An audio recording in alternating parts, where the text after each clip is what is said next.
যদি তারা ধৈর্য ধারণ করত, দ্বীনের উপরে তারা যেমন অবিচল ছিল, এই রকম যদি আজকে অবিচল থাকেন, আর যদি যাদেরকে নেতা আল্লাহ পাক বানিয়েছিলেন তারা প্রবল বিশ্বাসী হয়েছিল, আপনি যদি প্রবল বিশ্বাসী হতে পারেন, আসহাবে কাহাফের যুবকদেরকে ধৈর্য দৃঢ়তা প্রবল বিশ্বাসের কারণে মালিক যেমন ঘুম পড়ায়া লম্বা সময় পরে নেতৃত্ব দিয়েছিলেন, আজকে যদি যুবকেরা ধৈর্য ধারণ করে দৃঢ়তার সঙ্গে প্রবল ঈমান নিয়ে যদি ঐক্যবদ্ধ থাকে, আল্লাহ পাক সুদিন দান করে নেতৃত্ব যুবকদেরকে দিয়ে দিবে। জোরে বলেন আল্লাহু আকবার।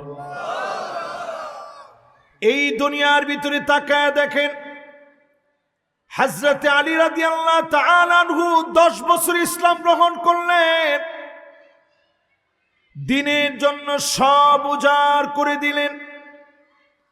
মুসআব বিন উমাইর উহুদের প্রান্তে যেদিন শহীদ হয়ে গেলেন, এক টুকরা কাপড় পর্যন্ত নিতে পারে নাই। লাম্মা গাত্তাহু রাসাহু ফাকাশাফা রিজলাহু, মাথা ঢাকলে পা বের হয়ে যায়, পা ঢাকলে মাথা বের হয়ে যায়। যেই মুসআব রাদিয়াল্লাহু তাআলা আনহু ইসলামের জন্য সব বিসর্জন দিয়েছে, বিলাসিতা নিয়ে আসতে পারে নাই। আউয়ালু সাফির ফিল ইসলাম, মানুষের দুয়ারে দুয়ারে গিয়ে দ্বীনের দাওয়াত দিয়েছে। ইসলামের অ্যাম্বাসিডার সাহাবী ছিলেন তিনি।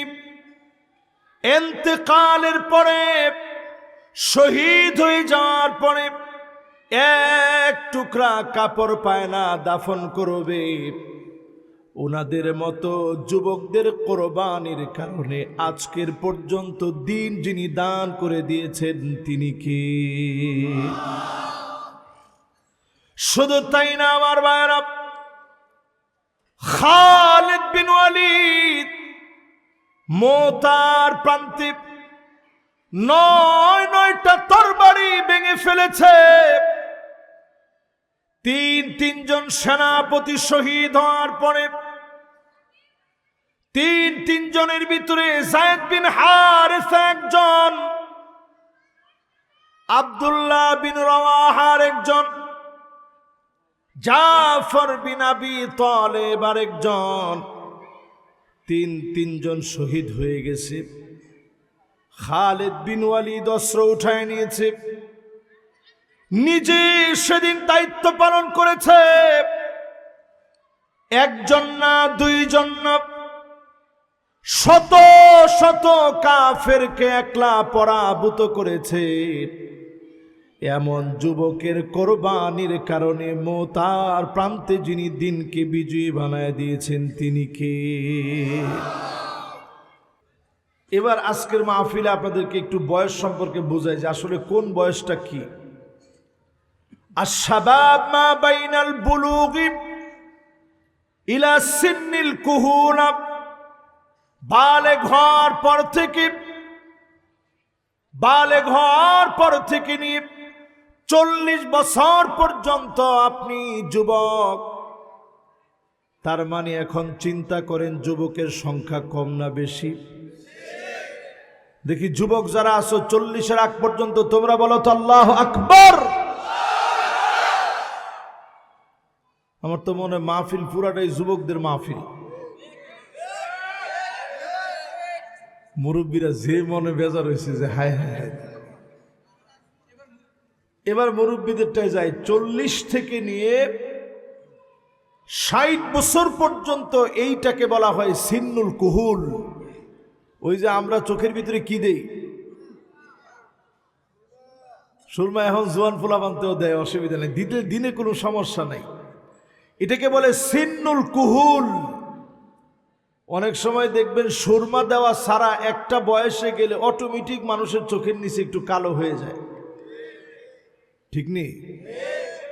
মুরব্বি হয়ে যাওয়ার পরে চেহারার ভিতরে একটা ছাপ পড়ে যায়, এটাকে সিন্নুল কুহুল বলা হয়। 40 থেকে নিয়ে 60 বছর পর্যন্ত। আরেকটা সময় হচ্ছে 60-এর উপরে পুরা বুড়ো মানুষ হয়ে যায়, চাইলেও সব করতে পারে না। বড় দুঃখজনক সত্য। শাবুন নাশা ফি ইবাদাতিল্লাহ, আল্লাহর কাছে প্রিয় হচ্ছে যৌবনের এই সময়। মিনাল বুলুগি ইলা সিন্নিল কুহুল, আপনার 15 বছর থেকে নিয়ে 40 বছর পর্যন্ত এই সময়ে যদি আপনি ইবাদত করেন, সবচেয়ে বেশি আপনাকে যিনি আপন বানায় নেবেন তিনি কে? আজকে একটু খবর নেই, এই এলাকায় যত মসজিদ আছে,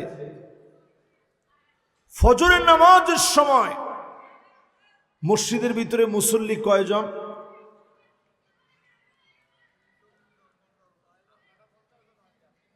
কুনাদিটা সুবহানাল্লাহ, এটা কি কইল উনি? সুবহানাল্লাহ, মনটা ভরে গেছে আমার। লিল্লাহে তাকবীর।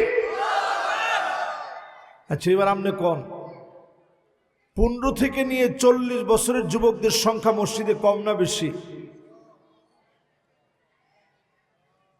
আহারে, এন বিরাট একটা ধরা খাইছি আমরা। 15 থেকে নিয়ে 40 বছরের যুবক নিতান্ত কম।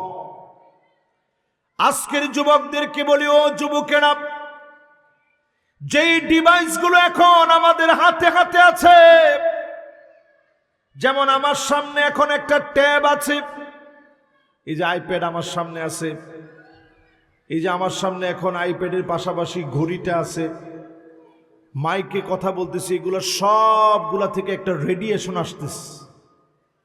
ইবাদত কেন মজা লাগে না যুবকদের, এটা নিয়ে একটু কথা বলি 1-2 মিনিট। আপনাদের ধৈর্য আছে তো সবার?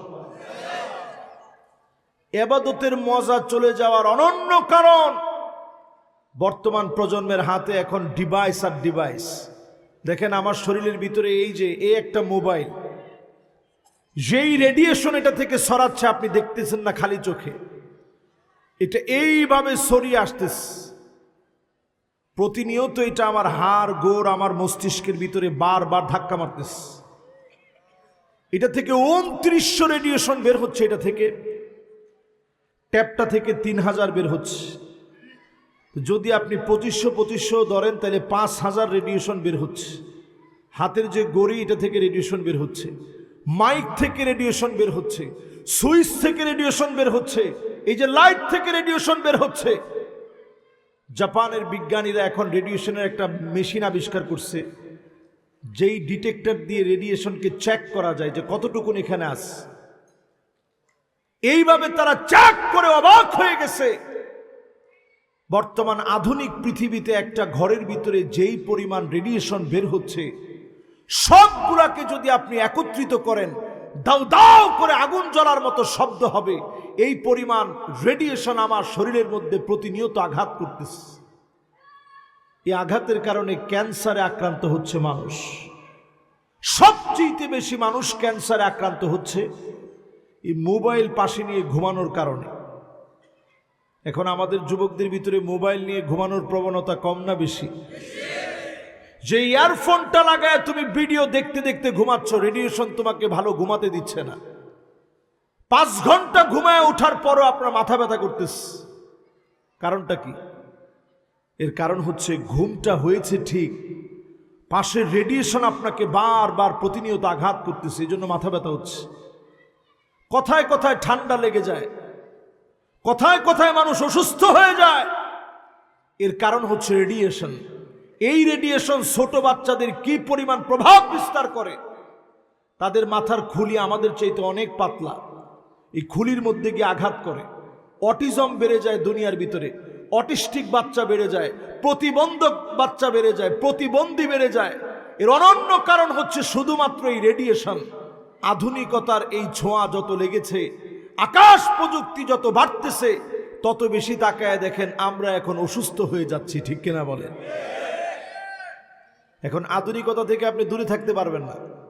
সুইচগুলো আপনি বন্ধ করে ঘুমান, লাইট বন্ধ করে ঘুমান, মোবাইলটা দূরে রেখে ঘুমান, হাতের ঘড়িটা মাথার কাছে না দূরে রাখেন, ট্যাপ টুপ যা আছে সব আপনি দূরে রেখে প্রযুক্তি থেকে একটু নিরবিচ্ছিন্ন হয়ে আপনি ঘুমান।